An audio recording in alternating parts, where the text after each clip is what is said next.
தனியார் வானிலை ஆய்வாளர் ஹேமச்சந்தர் இணைப்பில் இருக்கலாம், அவருடன் பேசலாம். சார், எந்தெந்த மாவட்டங்களில் மழை பெய்யும் என்று அறிவிக்கப்பட்டிருக்கு? மாலை முதலே மழை தீவிரமடையும் என்று தெரிவிக்கப்பட்டிருக்கு. அது தொடர்பாக நீங்கள் விளக்கலாம். தற்போது பார்த்தோம்னா, இலங்கைக்கு அருகே தென்மேற்கு வங்கக்கடலில் இன்று காலை உருவான காற்றழுத்த தாழ்வு பகுதி தற்போது தீவிர காற்றழுத்த தாழ்வு பகுதியா மாறி இருக்கு. இது அடுத்த 24 மணி நேரத்தில் காற்றழுத்த தாழ்வு மண்டலமாக மாறும் என எதிர்பார்க்கப்படுது. தென் மாவட்டங்கள் மற்றும் காவிரி டெல்டா மாவட்டங்கள்ல நேற்று நள்ளிரவு முதலே மழை தொடங்கியிருக்கும் சூழல்ல சென்னையில், குறிப்பா சென்னை, திருவள்ளூர், காஞ்சிபுரம், செங்கல்பட்டு மாவட்டங்கள்ல அடுத்த 2 மணி நேரத்திற்குள் கனமழை தொடங்கும். இந்த மழைப்பொழிவு படிப்படியாக வரக்கூடிய மணி நேரத்தில் அதிகரிக்கும்.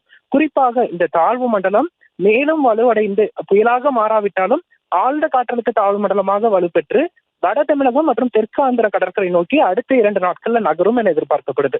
இதன் விளைவாக இன்று மாலை முதல் அடுத்த 2 மணி நேரத்தில் சென்னையில் தொடங்கக்கூடிய மழைப்பொழிவு இன்று மாலை முதல் அடுத்த 2 நாட்கள் ஒட்டுமொத்த வடகடலோர மாவட்டங்கள்ல சென்னை, திருவள்ளூர், காஞ்சிபுரம், செங்கல்பட்டு, புதுச்சேரி, விழுப்புரம், கடலூர் உள்ளிட்ட மாவட்டங்கள்லையும், அதனை ஒட்டி இருக்கக்கூடிய ராணிப்பேட்டை, வேலூர், திருவண்ணாமலை, கள்ளக்குறிச்சி உள்ளிட்ட மாவட்டங்கள்லையும் பருவமழை தீவிரமடைவதற்கான சாதக சூழல் காணப்படுது.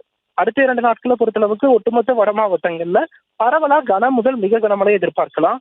ஓரிரு இடங்கள்ல கடலோர பகுதிகளில் அதீத கனமழைக்கும் வாய்ப்புகள் இருக்கு.